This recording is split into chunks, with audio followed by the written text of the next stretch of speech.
Good evening, everyone.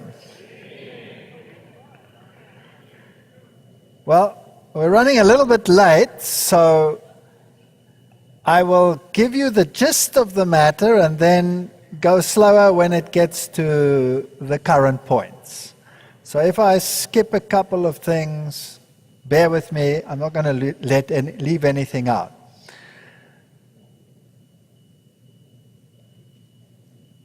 I'm not just a normal Christian or an ordinary Christian. I'm a Seventh-day Adventist Christian. And that means that we have a very particular message. And that message is called the Three Angels' Messages.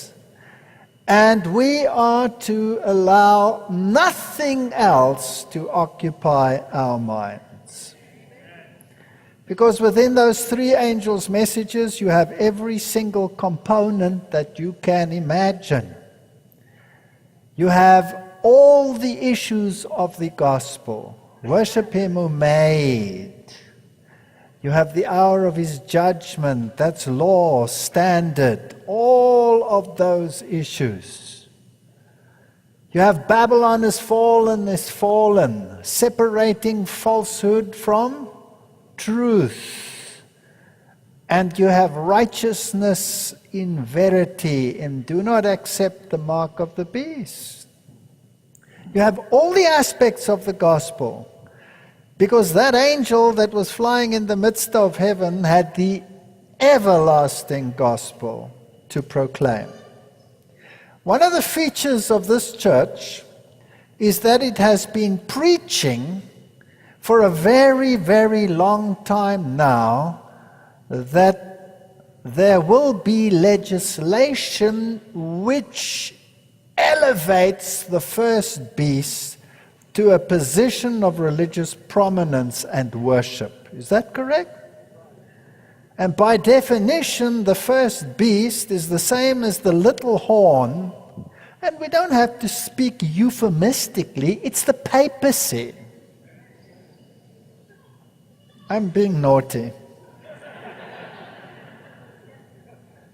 All the reformers said it was the papacy, and they had good reason to say it. And all the doctrines that we have regarding this have already been expounded by the reformers, including the day-year principle, which was believed by all the reformers, the Lutheran reformers, until they signed a concordat and no longer wished to believe it. But just because someone doesn't wish to believe something doesn't make it incorrect. If it's biblical, it stays biblical, whether we like to believe it or not. Now, we've been preaching that there will be enacted a law which makes void God's law. And that we will come before a choice where we have to choose between the observance of the seventh-day Sabbath, as it is in the Bible, or Sunday, which Rome claims to be its mark of ecclesiastical power. And that, of course, affects righteousness. What is righteousness in its simplest definition? Doing what is right. Simple, eh? It's not so complicated. And the ultimate righteousness is embodied in a person. And who is that? That's Jesus Christ. And by choosing to obey him, I have, in actual fact, embodied his righteousness. Is that not right? So righteousness by faith is being covered by the perfect cloak of his righteousness, which enables and empowers me to be obedient to all the precepts of God. It's nothing that makes me great, it only makes him great. Now, we've been preaching for 120 years, and far beyond that by now, that this is going to happen, and everybody keeps on saying it's more and more unlikely that it will happen. Well, I've titled this lecture, I Hear the Rumbling, and I'm going to just give you a very quick typology. We're going to skip a lot of these verses because of time. But I want to start with the King Hezekiah, because he was the one that still tried to fortify and build Jerusalem and do what is right. And we're going to work towards the fall of Babylon. Now, Hezekiah tried his best to stem the tide of apostasy in Judah, and the testimony of the Lord about him was, and thus did Hezekiah throughout all Judah, and wrought that which was good and right and truth before his God. Hezekiah built the tunnel, Hezekiah fortified the walls, he built the towers, and all of these are symbolic of what has to happen in the reconstruction of the gospel message. In other words, the gospel message will be reconstructed also in the end of time. And this is symbolic of what this church's program should be. Now, we all know what happened then. Hezekiah was confronted by the Syrian king, but he trusted in the Lord, the God of Israel, and there was no king like him in Judah, says the Bible. And when the Syrian king Sennacherib came with his 185,000 people, God promised him that this king would have no power over him. Is there a typology in this? Yes. If we have fortified the walls surrounding ourselves and our faith, and if we have built the towers and we are watchful, the king will have no power over us. And God will send his angels to protect him, just as when he wiped out 185,000 Assyrians. Be strong and courageous, be not afraid nor dismayed for the king of Assyria, nor for all the multitude that is with him, for there be more with us than with him. This is very encouraging. This is a typology for the end of time.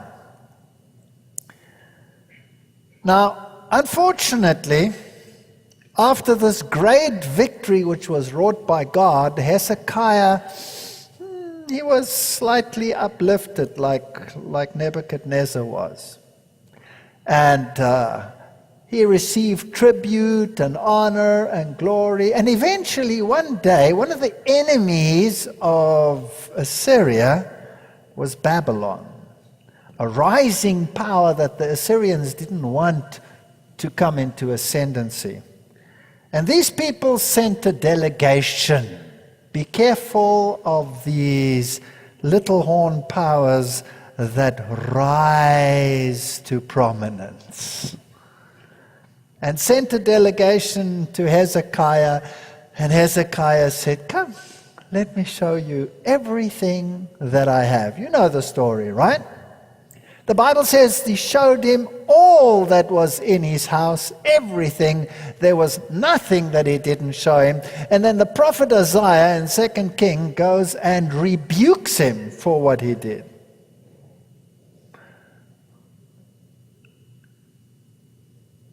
And he said, the time is coming when everything will be carried away. Now we'll talk about those issues later. There's also a typology there. Now Hezekiah slept with his fathers, and Manasseh his son reigned in his stead. The next king is now Manasseh. But Manasseh should never have been born. He shouldn't have been there. Because Manasseh, according to the Bible, was 12 years old when he began to reign. And Hezekiah, when at the point of death, pleaded with God Remember that the prophet Isaiah went back to him and his life was extended by 15 years, and there was the miracle of the sun going back 10 degrees and all of those issues. Now, if his life was extended by 15 years, and Manasseh was 12 years old when he began to reign, that means he was born 3 years into that extension. He shouldn't have existed. God wanted to spare us the Manassehs of this world, but he doesn't hold his foreknowledge against us at any stage. What a magnificent God we serve. And so the repentant cry of Hezekiah was heard, and we had a Manasseh. And he did evil in the sight of the Lord, and I'm not going to go into all the details. He built the high places. He was a disgusting king. And he slaughtered the prophets of the Most High, even the wonderful Isaiah. He had him sawn in half. Can you imagine that? Because he rebuked him. So I'm going to skip through all of this. He caused the children to go through the fire. The spirit of prophecy and prophet of kings tells us that Manasseh shed innocent blood very much till he had filled Jerusalem from one end to the other, quoting 2 Kings. And the first to fall was Uzziah, who for over half a century had stood before Judah. His father had listened to him, and this man murders him. What does this tell us about the character of God? Eventually the Assyrians came and took him captive and led him away with hooks in the nose and fetters of bronze, and pulled him with hooks through the nose all the way to their capital city. What a swollen nose he must have had. And there in his jail, in his prison, he comes to repentance. And God hears him and puts him back on his throne. What kind of God do we serve? He had cut Uzziah in half. He'd killed all those who stood for righteousness. And God enthrones him again. And he tries to reverse what he did, but the nation had become rotten. You know, if we preach apostasy long enough, the rot sets in. And even if we try to reform, it is hard to remove the rot. There's a message in that. So I'm going to skip all this repentance here. And the prophets warned, and then Manasseh slept with his father, and his son Ammon reigned, but he was evil. So evil that the people couldn't handle it, and they conspired against him and killed him. What an interesting story. And here it says in 2 Kings, the servants of Ammon conspired against him and slew the king in his own house. And the people of the land slew all them that had conspired against King Ammon, and the people of the land made Josiah his son king in his stead. And what a magnificent king. Here is a young king, and he restores everything. There will be a revival of primitive godliness amongst us just before the fall. But it will not affect everyone, because the rot, when it sets in, is horrendous. 2 Kings 22, because thy heart was tender, and thou hast humbled thyself before the Lord, when thou heardest what I spoke against this place and against the inhabitants, etc. Well, we know the story. He was a wonderful king. He broke down all the high places. He totally banned contemplative prayer. He said, get rid of it. We don't want any contemplative prayer. He says, we want none of this stuff. No spiritual formation. Away with it. But he died. He had been promised he would die in peace, but he died in battle because he wouldn't listen when he was told not to interfere, because the king of Egypt had come to assist the Assyrians against the rise of Babylon. And he interfered. And God had a plan. So, anyway, I'm going to skip that little piece. It's rather interesting. In this time, there was also the prophetess Huldah. Think typology. Ting, ting, ting, ting. We'll leave it there. We don't have time. So Josiah's reforms raised the level of spirituality for some. The Passover was held again, but the young king would not heed the voice of God. And Pharaoh Necho came. So the next king after him is Joachim. In his day, Nebuchadnezzar, king of Babylon, came up, and Jehoiakim became his servant 3 years. So now we have a king of Judah who's a vassal. To whom? To the king of Babylon. Is it possible that we could also have some vassals to the king of Babylon and say, where's the Charta Ecumenica? Can I assign it for you, please? Could just happen. And then he turned and rebelled against him, and the Lord sent against him the bands of Chaldees, and etc., etc., etc. And he was evil, and we read in Prophets of Kings what happens. And early in the reign of Joachim, Nebuchadnezzar came for the first time and besieged Jerusalem. So there was a first siege. I'm working towards the end times. Be patient with me. And he took a few captives and he took them away. Daniel was taken and they were scattered. So God's people are scattered throughout the world. This is the type, the antitype will follow. All right, judgments were beginning to fall. Eventually the prophet Jeremiah proclaimed, therefore thus says the Lord of hosts, because you have not heard my words, behold, I will send and take all the families of the north, said the Lord, and Nebuchadnezzar, the king of Babylon, my servant, and will bring them against this land and against the inhabitants thereof and against all these nations round about, and will utterly destroy them and make them an astonishment and a hissing and a perpetual desolation. And I'll take the voice of mirth and gladness and the voice of the bridegroom. It'll be over. So there's a clash coming. The next king that rules after Joachim slept with his fathers is Joachim. His son reigned. And the king of Egypt came not again into the land, and Joachim was 18 years old when he began to reign, and his mother's name is given. Oh, great detail. The Bible is so explicit. And it's amazing that these names were only in the Bible until they were found in the archaeology. So you can trust this. This really happened. And he did what was evil. And so Nebuchadnezzar the king came and he besieged the place again, and Joachim the king of Judah went out to the king of Babylon. So this is not a literal siege as before. The first one he besieged it and took captives. Now the king comes out to him. He doesn't have to do anything, and he sort of, surrenders himself. Fascinating.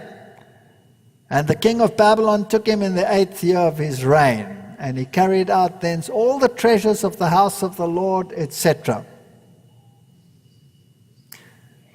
And then the king of Babylon made Mattaniah, his father's brother's king, in his stead, and he changed his name to Zedekiah.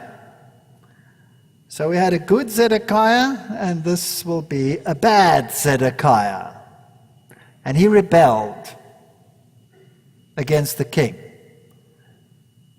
And the chief priests and the people transgressed very much after all the abominations of the heathen, and polluted the house of the Lord which he had hallowed in Jerusalem. So just before the end, there is a pollution in God's city. It's interesting, if you study the Exodus, I might do that lecture as well. I'll do it right at the end so I can get on a plane and get away.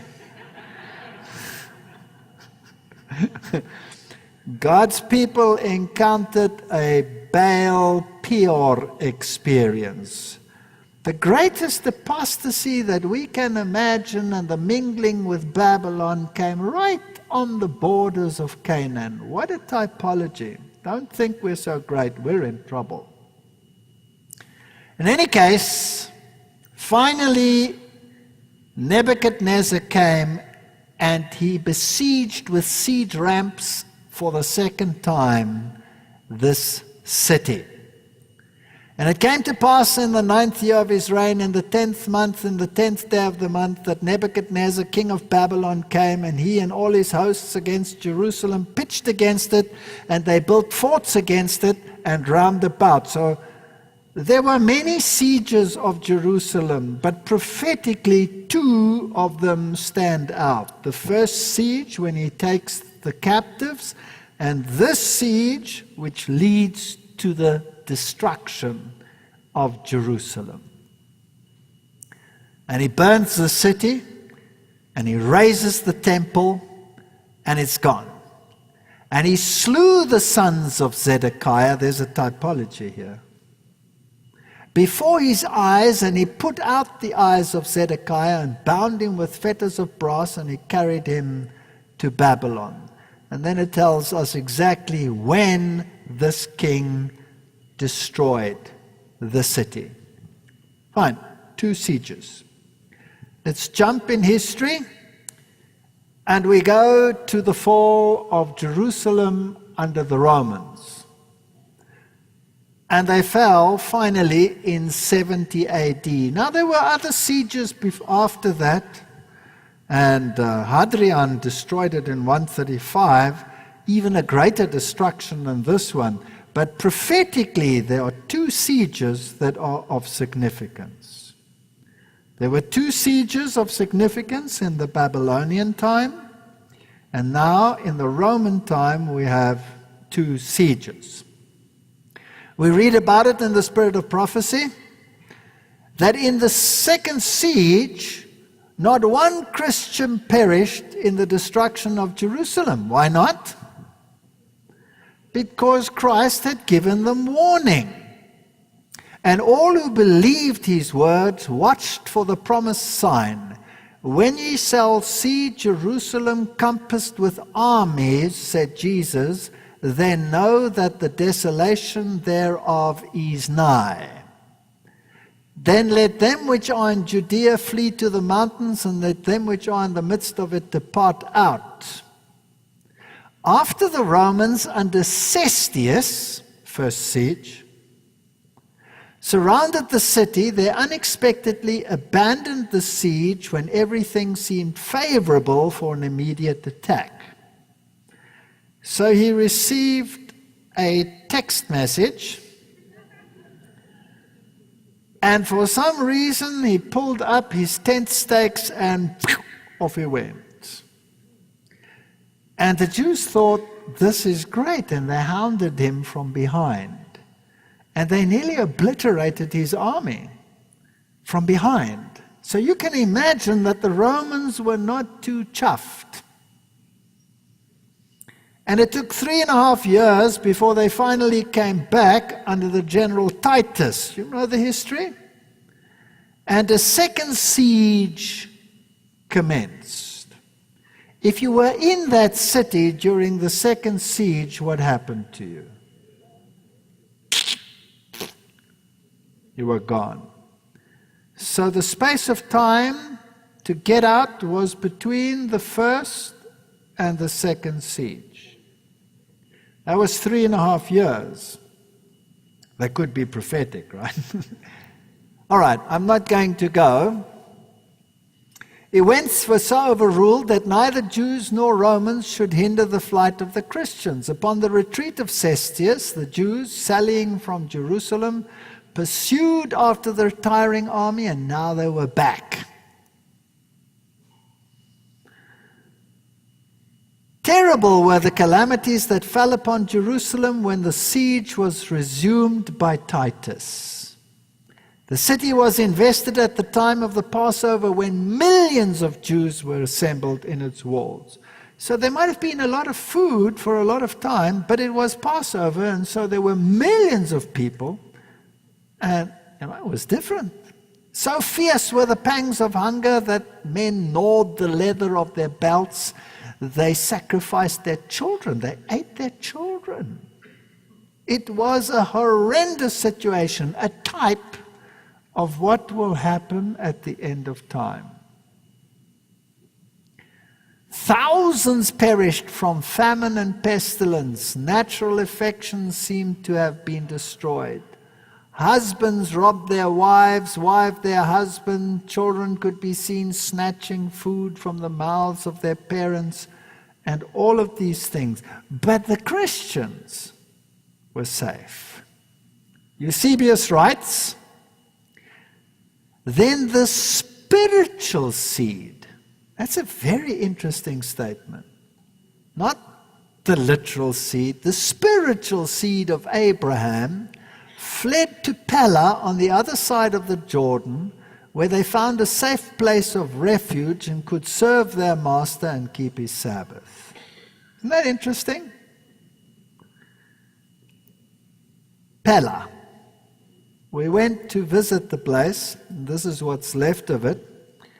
And here they found rest. And it's fascinating that archaeology has revealed that the Sabbath was kept unto the 4th century in Pella.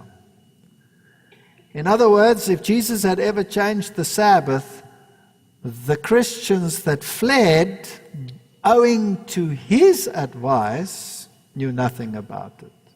Nothing about it. Matthew 24:15 and 16. When you therefore shall see the abomination of desolation spoken of,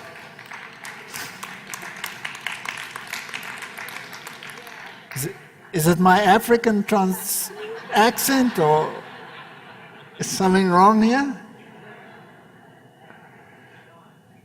Spoken of by Daniel the prophet, stand in the holy place. Whosoever readeth, let him understand. Then let them which be in Judea flee into the mountains. Now, I'm a bit of a troublemaker, and I always like to compare new translations with old translations. Please excuse me. If you have a red letter version, you know the red letter version where the words of Christ are always in red. Then in the King James Version, this whole verse is in red. But if you read an NIV, then spoken of by the prophet Daniel is gone, it's in black. It's there, but it's written in black. Jesus never said it. By implication, someone else added it. They're so sneaky. Or maybe I'm just a conspiracist, I don't know. Let them flee into the mountains. Matthew 24, then let those flee into the mountains. And Luke, and when you see Jerusalem compassed with armies, then know that the desolation thereof is near. Now, what is this holy place? What is this holy place? Well, it wasn't the second chamber of the temple, right? Couldn't have been the second chamber of the temple because they were outside the walls of Jerusalem. Now, we have to go back to the time of Nehemiah. Nehemiah, when he was governor of Jerusalem, closed the gates on a Sabbath so that there would be no what? No economic endeavors. Right? No buying and selling. I want you to think typologically. No buying and selling. And the issue was what? Sabbath. That's what the issue was. But the nations around didn't take heed of what Nehemiah was doing, so they clamored for economic endeavors. And they parked their camel, it was a 4x4 camel, right in front of the gate. Eventually Nehemiah came out and said, if you park your 4x4 camel in front of the gate, I will give you a physical thrashing. Do you remember that? So he took a stand for what? No business transaction on the Sabbath day. And he pushed them out and he said, if anybody comes across this theoretical line, and he drew a circle, I'll thrash you.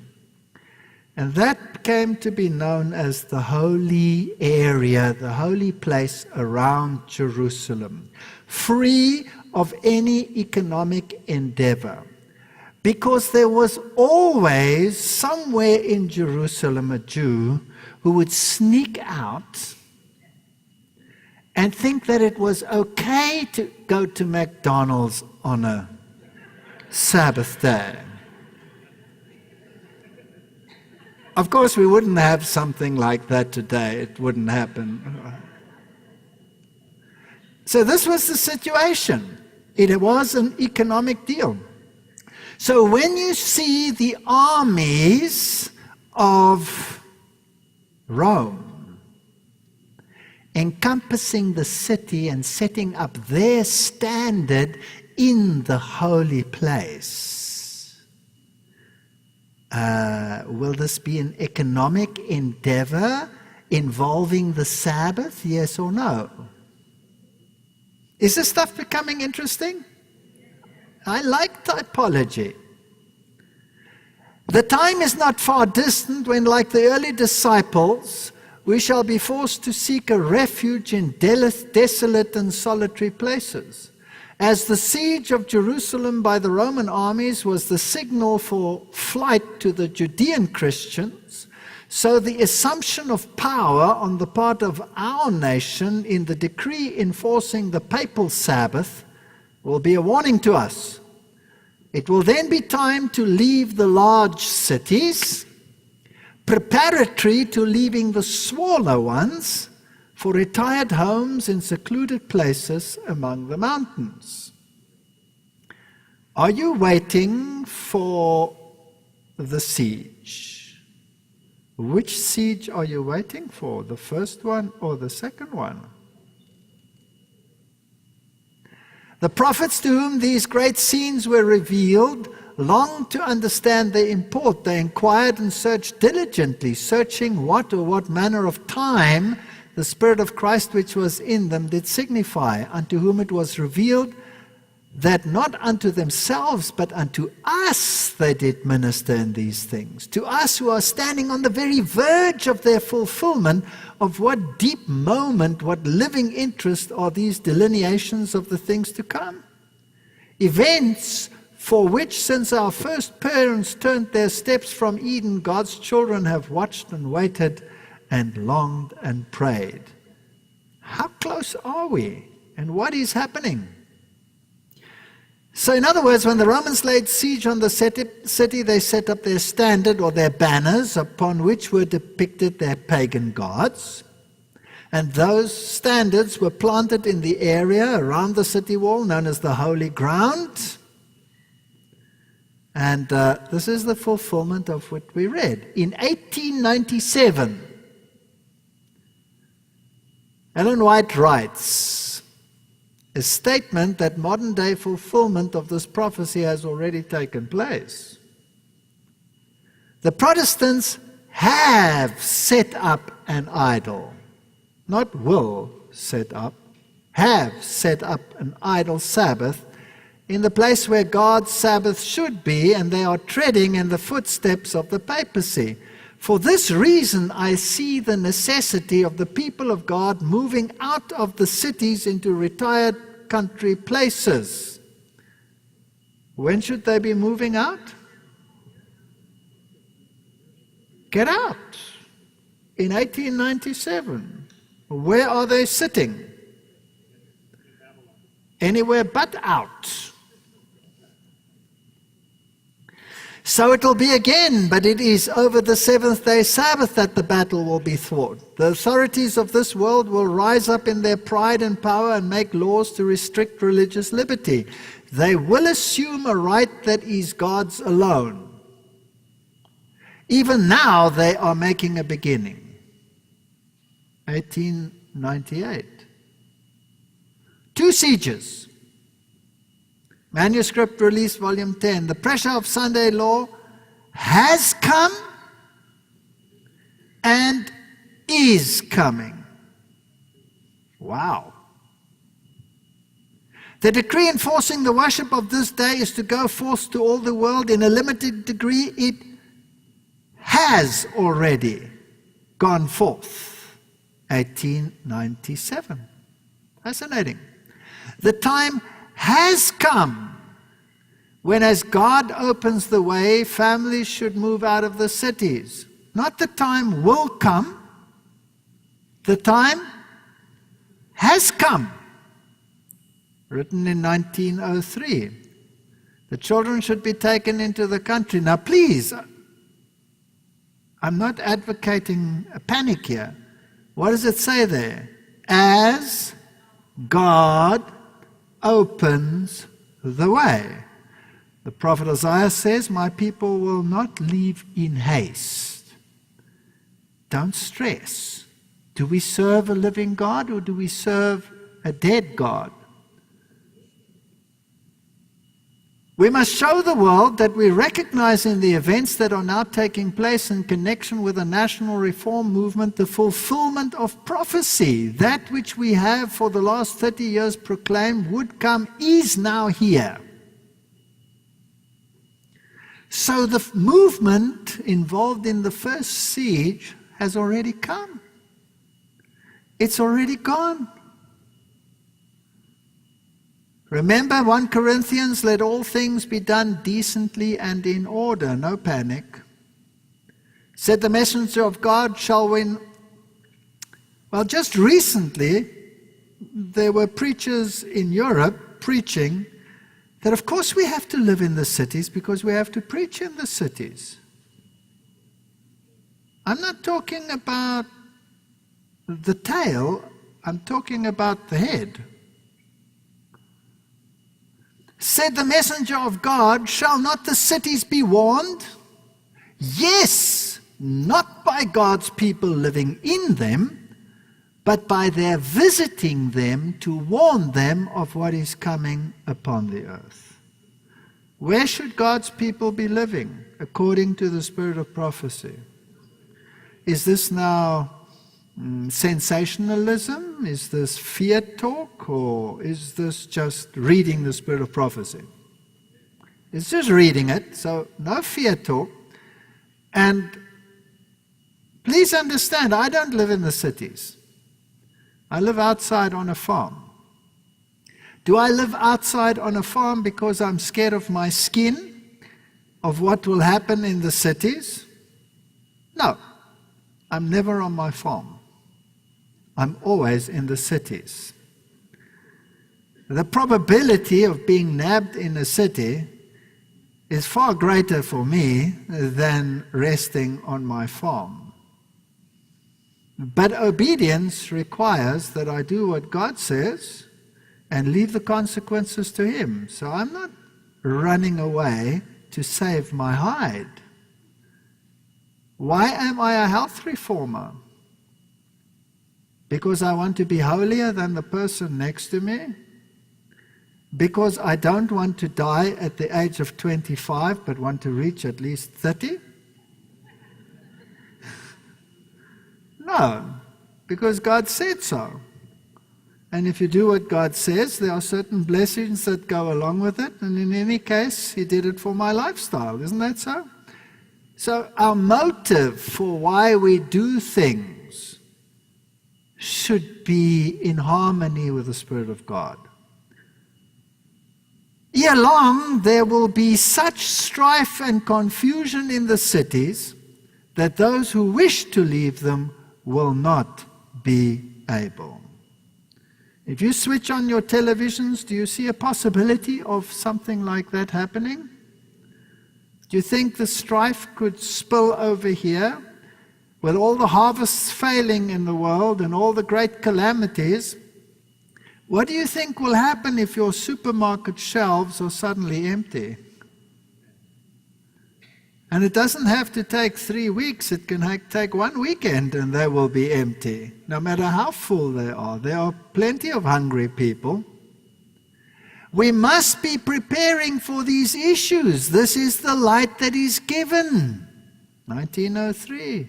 God will help his people to find such homes outside the cities. Make it an issue of prayer. Fear not, for thou shalt not be ashamed, neither be thou confounded, for thou shalt not be put to shame. Thou shalt forget the shame of thy youth, and thou shalt not remember the reproach of thy widowhood any more. Jeremiah, fear thou not, O my servant Jacob, and be not dismayed, O Israel. Behold, I will save thee from afar off, and thy seed from the land of their captivity, and Jacob shall return and be in rest and at ease, and none shall make him afraid. So this is not fear-mongering. I'm suggesting trust God and take him at his word. And if we trust God, there's nothing to be afraid of. Well, when was the first siege? The first siege was 1888. We all know the history when the Blair Bill came into existence to secure to the people the enjoyment of the first day of the week, commonly known as the Lord's Day, as a day of rest, and to promote its observance as the day of worship, introduced by Senator Blair of New Hampshire, May 21, 1888.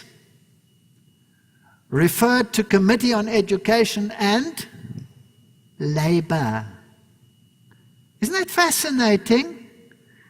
You have a religious and an economic legislation.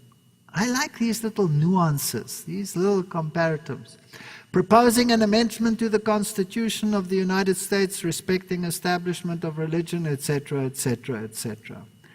It's fascinating that Alonzo Jones, the very righteousness by faith man, and that's a beautiful coupling too, managed with his beautiful speech to swing the legislature so that that law was not enacted. But already they were taking captive people and Seventh-day Adventists in the south of this great nation, putting them into chain gangs and arresting them for transgression of the Sabbath laws.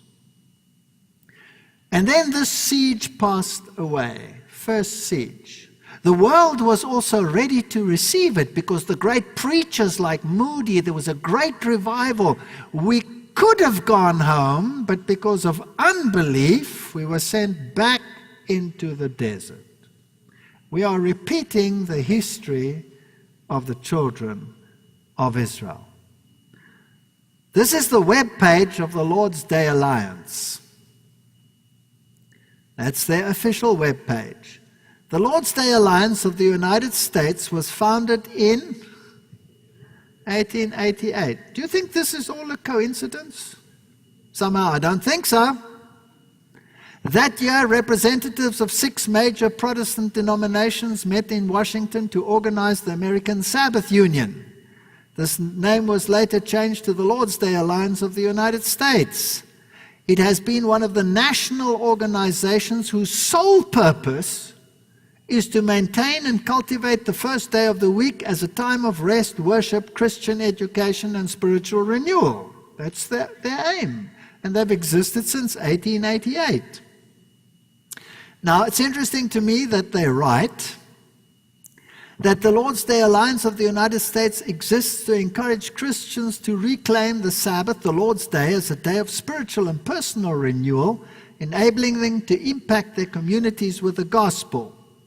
In challenging, economic times, like the world faces in 2009, the Lord's Day Alliance is seeking to uncover scriptural truths regarding the Ten Commandments combined with Jesus' teaching about money can provide guidance for Christians in their daily lives.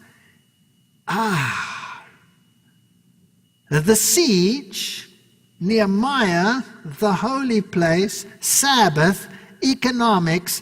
Are we hearing the same sounds? Yes or no? Okay.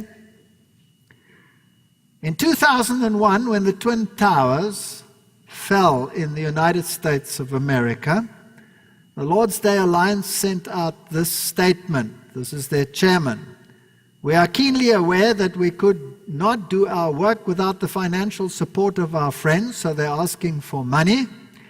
It says 2001 is a watershed year. The national tragedy that occurred at September 11 in New York and Washington and Pennsylvania has changed our perspectives and frankly has caused even those who lack a spiritual thermometer to consider their faith, many for the first time in their life. We stand on the verge of an unprecedented opportunity to proclaim the message of the Christian Sunday in a manner unseen, at least in my lifetime. And then at the bottom of it, they have their address and their little statement. There's their address, and it says, serving the churches and the nations since 1888. Now, it is these great truths we read in the book Education that old and young need to learn. We need to study the workings of God's purpose in the history of nations, in the revelation of things to come, that we may estimate their true value, things seen and unseen. The day is at hand for the lesson to be learned, the work to be done, the transformation of character to be effected. The time remaining is but too brief a span. There's just a little bit of time here. Behold, they of the house of Israel say, the vision that he seeth is for many days to come. All these fear-mongers talking about the end of time. The time is not far distant when the laws against Sunday labor will be more stringent, and an effort should be made to secure grounds away from the cities where fruits and vegetables should be raised. If the first siege is over, when will the second siege commence? Now please note this statement. When the protection of human laws shall be withdrawn from those who honor the law of God, there will be in different lands a simultaneous movement for their destruction. So it's not just the United States. The United States will be the final enforcer, but in different lands there will be a simultaneous movement to enact this kind of legislation. The world must be prepared to say, we want it. Second siege. I hear the rumbling of the Roman army. I can hear the wheels of this mighty army under the antitypical Titus returning for the second time. How close are we to the final events that we have been preaching about since our existence? Are we going to put it off and carry on sleeping, or are we there? Brussels, Belgium, February 16, 2009. By the way, what is the flag of the European Union? It's blue with how many stars? 12. Whose color is that? Mary. And doesn't she have 12 stars around her head in Roman Catholicism? The state is the Holy Roman Empire, resurrected. How many kings did it have originally? 10.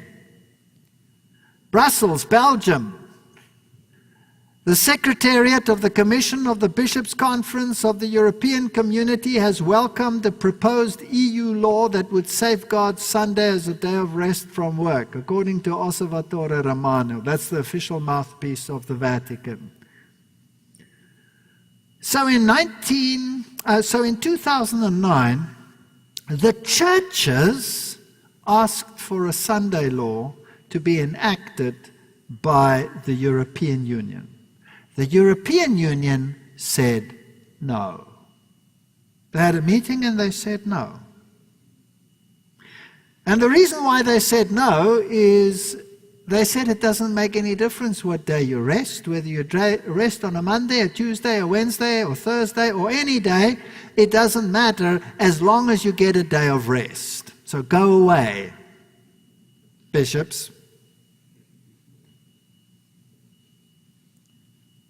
Just a few months later, December 23rd, 2009, Germany, the mightiest economic power in Europe, decides to ignore the decision of the European Parliament.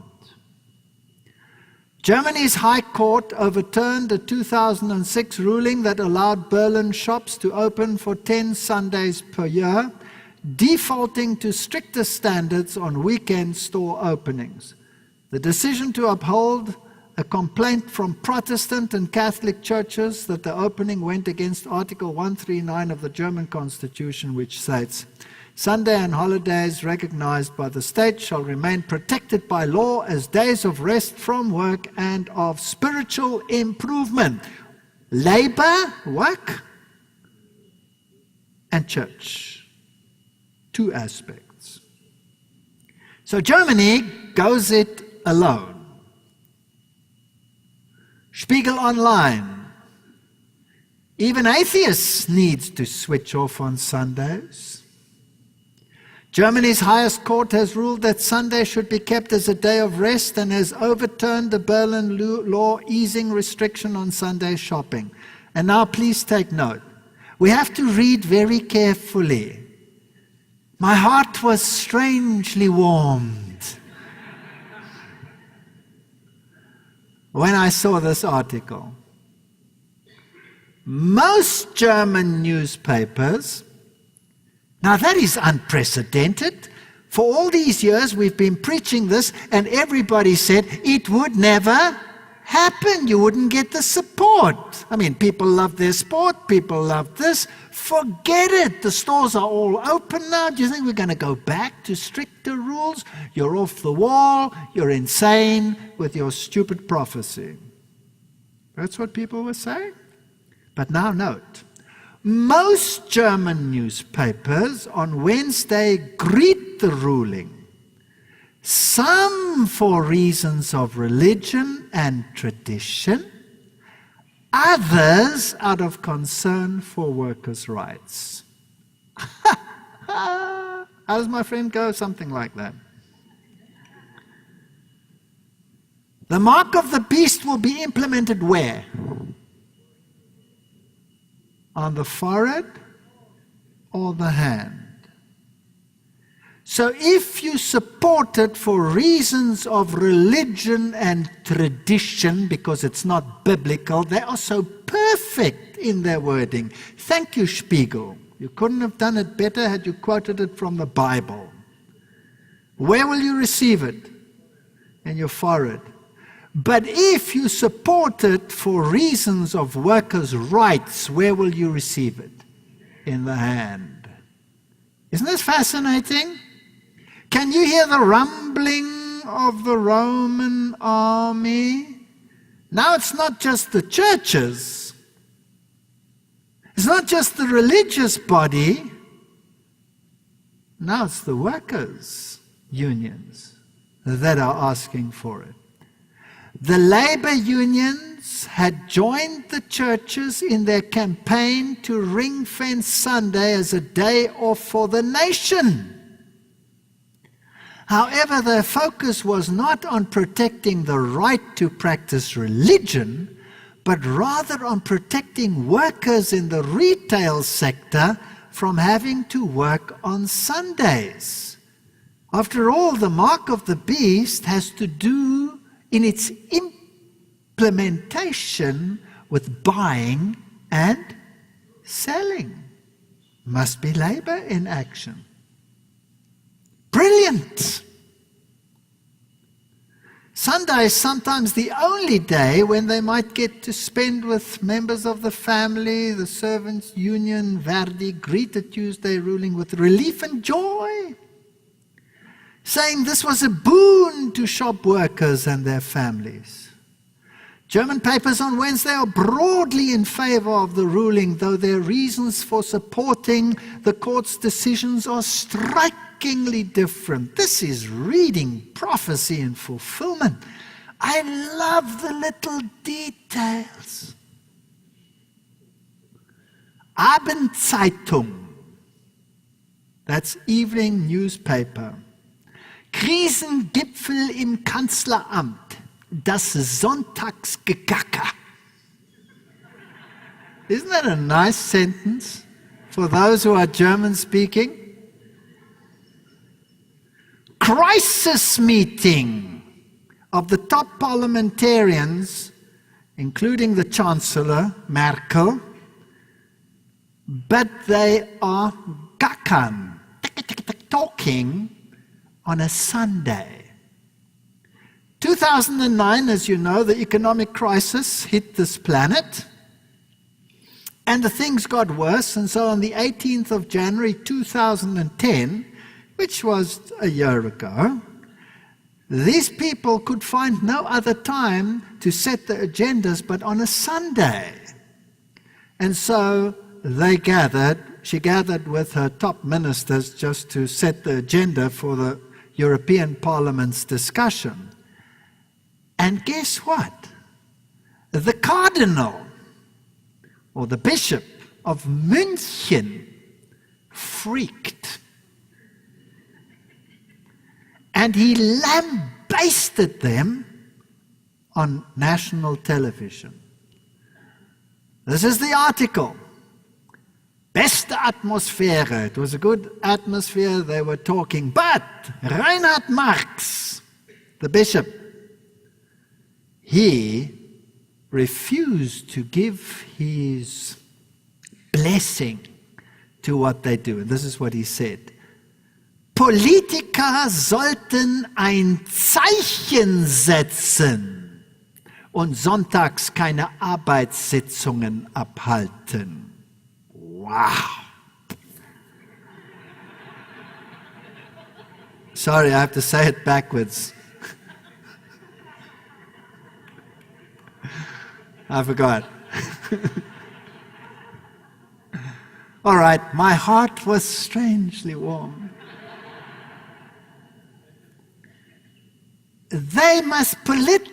Politicians must set a sign. What's the synonym of a sign? A mark. And should not have any meetings on a Sunday, said the top bishop furiously. Now, I'm always fascinated about relationships. Who is Reinhard Marx? Here's another one, another newspaper saying exactly the same thing. There is Reinhard Marx, and he is the successor of Ratzinger in this bishop's post. So before him, the Pope had that position. And of course, he's wearing his purple and he's hugging the one in red. Now, the woman was arrayed in purple and scarlet colors and decked with gold and precious stones. I can never leave it to just throw in a commercial. Let's jump back to 2009 when the churches had asked for Sunday legislation and it had been refused. It was the Church of England's House of Bishops, European Panel, the Secretariat of Commerce, Commission of the Catholics, Bishop Conference of the European Community and the Protestant Church in Germany, when they did this initiative to get Sunday legislation and called it an essential pillar of the European social model. We all know it was rejected. And it was submitted by the following MEPs, and it gives the long list over here. And they say that it is, if you don't work on Saturday and Sunday, you have a 1.3 times greater chance of not getting sick, etc., etc. And the Parliament said, listen, this is ludicrous. If you don't work on a Wednesday or a Thursday, you also wouldn't get that sick.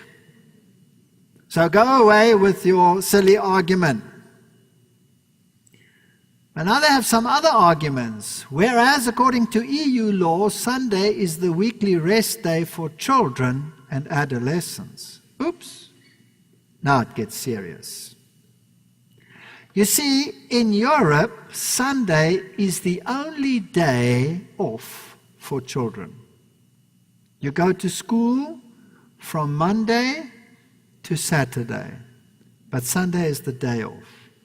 Now, what if we can change our argument and say, listen, European Parliament, you are destroyers of the family. You are against family values. Because if you give the mother off on a Wednesday and you give the father off on a Saturday, you are working on Sunday. And your children are without supervision, without a family circle for that day of the week. And because the children are only free on a Sunday, the only logical day when the family should be together is that day. Therefore, your argument against us is not very valid, and we suggest you start rethinking it. And they quote the maxims and the texts and all of these things, and all of these church organizations, that the council has failed to explain why Sunday as a weekly rest day is more closely connected with the health and safety of workers than any other day. That decision of yours, European Parliament, is not valid. Rethink your position. After all, more than any other day of the week, a free Sunday gives you an opportunity to meet the family. The kids are there. And more than any other day of the week, a free Sunday offers the opportunity to meet friends and establish and maintain social ties. More than any other day of the week, it gives you an opportunity to pursue your spiritual needs. More than any other day of the week, thereby promoting family health, you will promote social health, more, etc., etc. Are the arguments becoming better, yes or no? They're becoming better. In fact, they're becoming conclusive. They're going to win. I'll show you why. So on March the 24th, 2010, they reopened the debate in the European Parliament. But this time, not just the churches. And the European parliamentarians and the churches and the other organizations clubbed together, and they started Protection of a Work-Free Sunday, and this was the webpage at European Parliament. And now, these are all the church affiliates, these are church groups that are associated with this drive, 2010. These are all the civil societies. Those are the ones that want to promote family well-being. All those are involved, and all these trade unions. Any one of them by itself could stop a country's economic activity if they striked. First it was the churches. Now we have the churches, the civil societies, and the trade unions. Can you hear the rumbling of the Roman army coming to besiege us the second time? Just a close-up to show you how many of these labor unions are involved, and they're massive, massive labor unions. Zenit, that's the official Roman Catholic newspaper. The European Parliament is stubborn. It says, not enough. We want your vote. 1 million citizens needed to request day for children. Give us 1 million signatures from Europe and it's a done deal. That's nothing. That's nothing. Strasbourg, March 17, Martin Kassler, German member of the European Parliament, launched the first citizen referendum of the European Union to request that Sunday be declared a day for family and rest. Wow. Oh, I forgot, sorry. Immediately there were over 11,000 signatures. And Kassler affirmed that the initiative will strengthen direct democracy in the European Union. Now it's an issue of labor, it's an issue of civil societies, it's an issue of the churches, it's an issue of the people, and it has become a democratic principle. Thanks to the Lisbon Treaty and the introduction of the European Citizens Initiative, we as European citizens for the first time get the opportunity to stand up for our concerns. We want to use this opportunity to ensure a free Sunday. And we want it now. Get involved. Get involved. And they open up web pages. The work-free Sunday is part of our European culture. We need a time for our families. Family becomes an issue. For civil society, for religion, a full working days is unlikely to be fulfilling. Rallying together, the press release noted that Kassler joined with 4 other deputies last year to introduce to the European Parliament a written declaration regarding the work-free Sunday. The required quota for parliamentary members was not present, but 261 deputies did sign the declaration. He expressed hope that the people from different political and social backgrounds can rally behind Sunday protection. He added every single person and organization all over Europe is welcome to support the first European Citizens Initiative, and so it carries on. And the web page is www.free-sunday.eu. Check it out. And push show all signatures. And watch it go.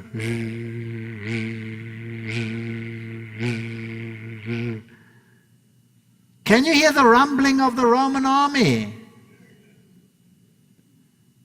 Sundays, Daddy and Mommy belong to us. Are they getting clever? Get the kids involved. Dear Europeans, we want it.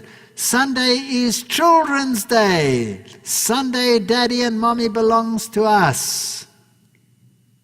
There is no day like Sunday. It's not a day like any other. The momentum is swelling. Here are the parliamentarians and the pastors and the evangelicals and the Lutheran Church and the organizations, and they're coming together and they're asking for this.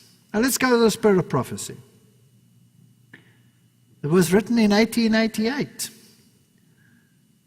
A time is coming when the law of God in a special sense is to be made void in our land. It must come in the United States. She will be the final enforcer. After all, she is the leader of the Protestant world. It is fitting that it must be the United States and not Europe. Europe has had its Reformation and its war, but Protestantism is embodied in the United States as the leader of the Protestant world. It's when the Protestant world and the Protestant leader turns its back on the law of God that the final fulfillment will come. She will be enforcing Sunday observance and bringing oppressive power to bear against those who keep the seventh-day Sabbath. In other words, it cannot only be a Sunday law. It must also be an anti-Sabbath law. Right? Pharaoh said, "You, Moses, make the people rest. Get ye to your burdens." That was an anti-Sabbath keeping law. Rest, you, Moses, make the people Shabbat, keep the Sabbath. Constantine made a Sunday law. He said you will rest on Sunday. But the Roman Catholic Church in 321 made an anti-Sabbath law and said Christians shall not Judaize. They shall work on that day, but the Lord's day they shall honor. So it's very simple. If you're going to close all the shops on a Sunday, will there be an economic outcry from the labor section, yes or no? Yes. How about telling them everybody has to work on a Saturday? Whole day, not half day. Let's double the time in the week when you can work. And let's introduce more shifts, because there are so many people who are without jobs. We can employ more people, but you will be forced to work. In the malls of this world, you may have Sunday closure, but it is illegal in most malls in the world to close on a Saturday. The law is already in place.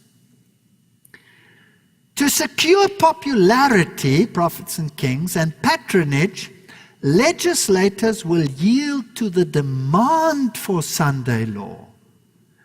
So that the law doesn't come according to the statement from the top. The law comes from where? From the bottom. Demand. We had the churches demanding it. It was refused. We had the churches and the labor unions and the civil societies asking for it. It was still refused, not implemented. Now they say, give us signatures. Are they going to refuse when that comes? And the fulfillment is just about there. And some countries have unilaterally implemented. You can check all the web pages. And this is the man driving it, Thomas Mann, and Vatican Radio, EU Initiative for a Free Sunday, is thrilled with him and sings his praises.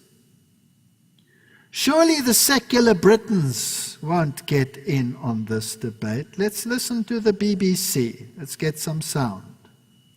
Sundays used to be a very different day to the rest of the week. One day we could all relax, we could see friends and family, we could go to church. It's all changed. Should the Sabbath be a day of rest? Christina, we've gone beyond the point of return on this, haven't we? Here you are, you've got a deadline for tomorrow, you've got to write an article, you've got to appear on a wonderful television program on a Sunday morning. It's not the way we live now, is it?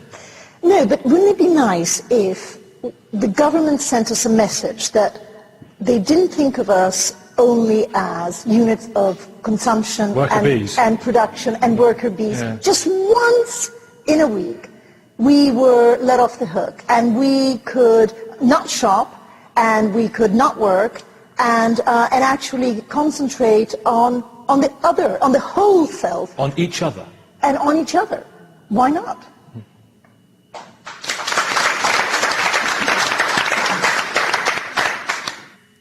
Wouldn't it be nice if government sent us a message just once a week that we are not units of consumption, worker bees, cannot shop?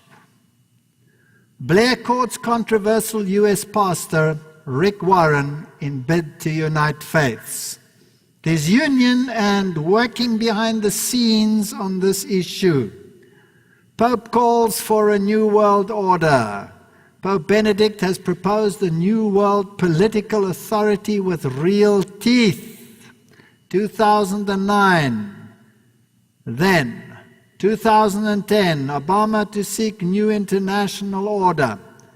Obama is facing criticism for his declaration over the weekend that he would seek a new international order. Kissinger said this president has a real chance to introduce the new world order.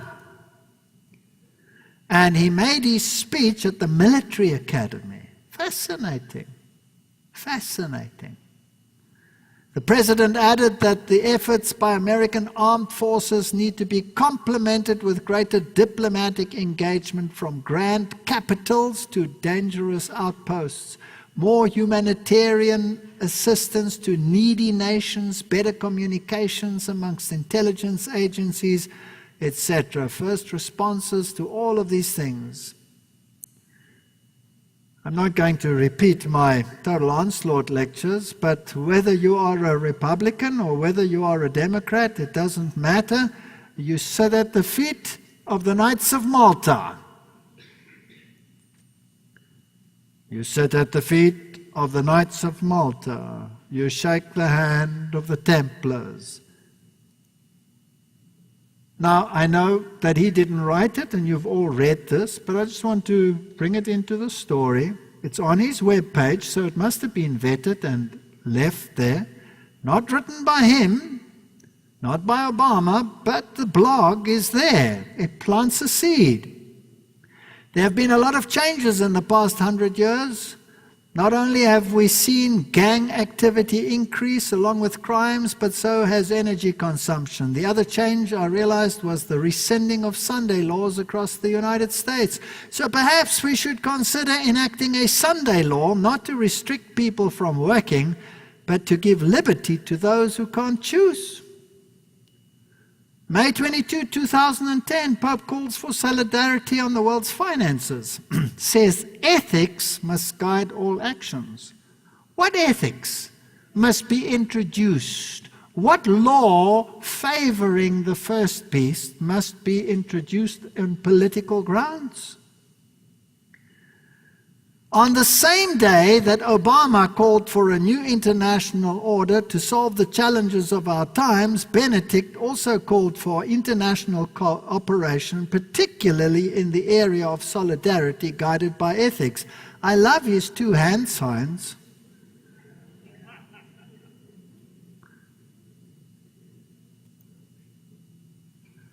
Now, 2010. 26/9/2010. Pontiff wants families to start preparing for the 2012 event. Wow. What does that mean? The German Pontiff made this request on August 23, letter to the President of the Pontifical Council for the Family. The theme for the upcoming 7th World Meeting of Families is family, work, and celebration. Celebration is always an issue of worship.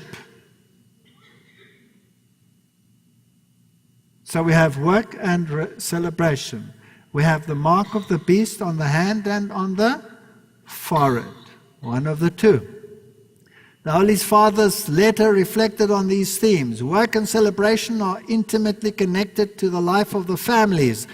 They condition choices, influence relations between married couples, between parents and children, affect the relations of families with society and with the church. The Pontiff noted, Holy Scripture tells us that the family, work, and the feast days are gifts and blessings of God to help us to live a fully human existence. There's a minefield of information in that statement.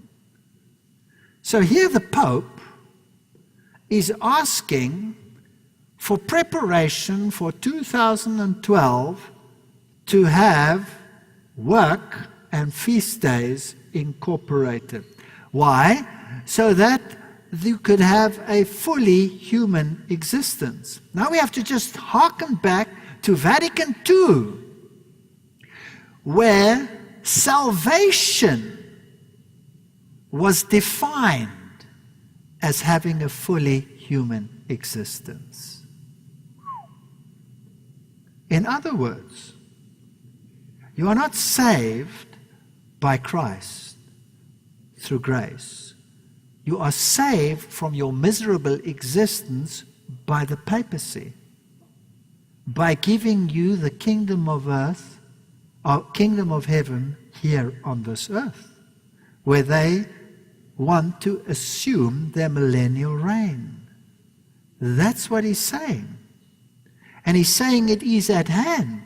And it is fascinating that this Pope was not enthroned as Pope wearing the triple tiara. He chose, like his predecessors from Vatican II,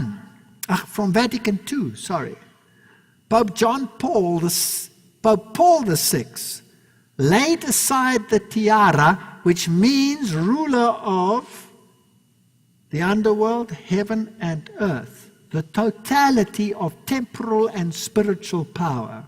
He laid it aside and he put only the turban on his head, which was a symbol of his spiritual supremacy, gathering the churches together under one blanket after 1962.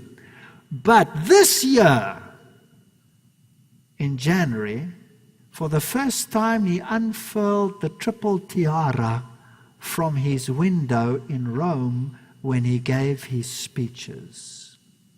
What is he saying? He's saying, not only have I now the spiritual power, I am unfurling my temporal power. All power will be given unto the beast. Let's see how far he goes. In this light, Benedict lamented the modern organization of work in function of market competition and maximizing profit, and the concept of rest or celebration as an occasion for escape and consumption. He said both these factors contribute to the breakup of the family. Now, where did we hear this? Is this coming out of the blue, or has there been a preparatory groundwork at parliamentary level? Yes or no? Can you hear the rumbling of the wheels of the Roman army with its artillery coming towards us? Spell it out for us, Benny. Thus the Pope continued, it is necessary to promote, I have two favorite Bennies, Benedict and Benny Hinn. Both wear white.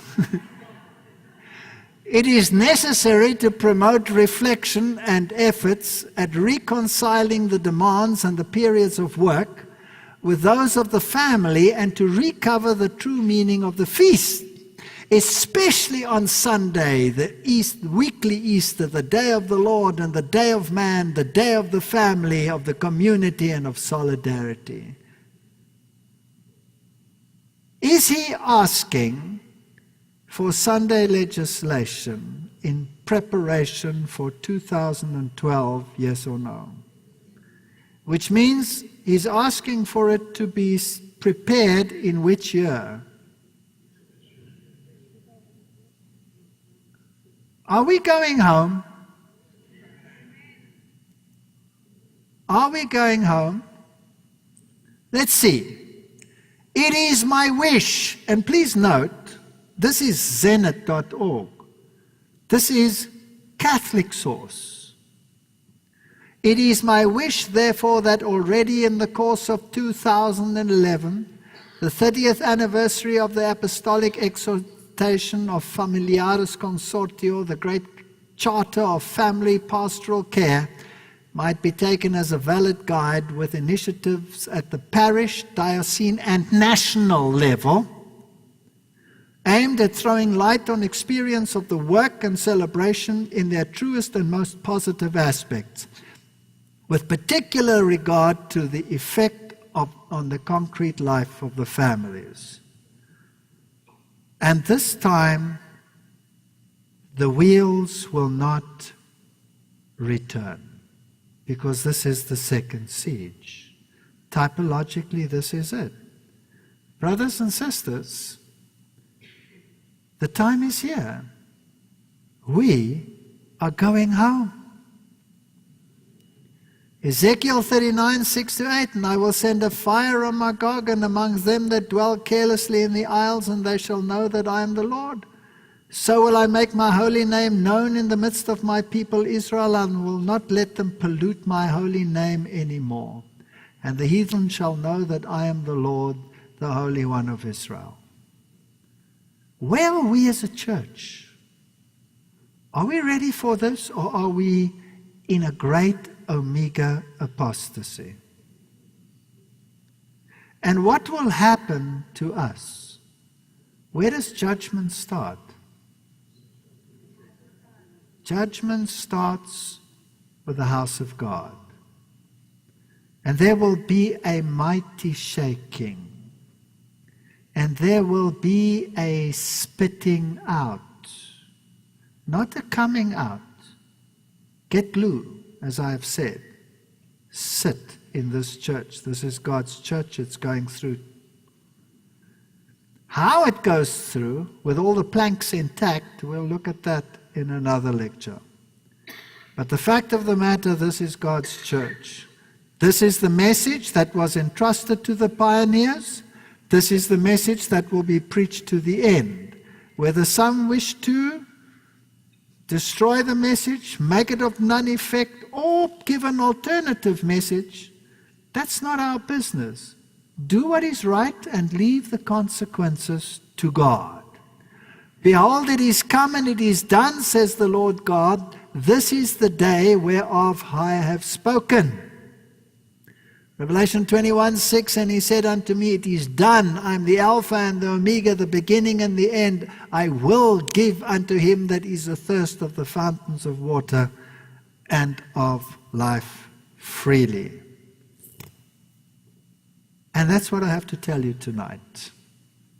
The Roman army is approaching, and this time it will not return. What are the consequences? Don't flee, because fleeing comes later. Pray for God to open the way as you see fit. And give your heart to God and ask him, Lord, what wilt thou have me do? Not to save my skin, but to save the skin of others, so that many can be called to righteousness. May God bless you as you contemplate these things. Amen.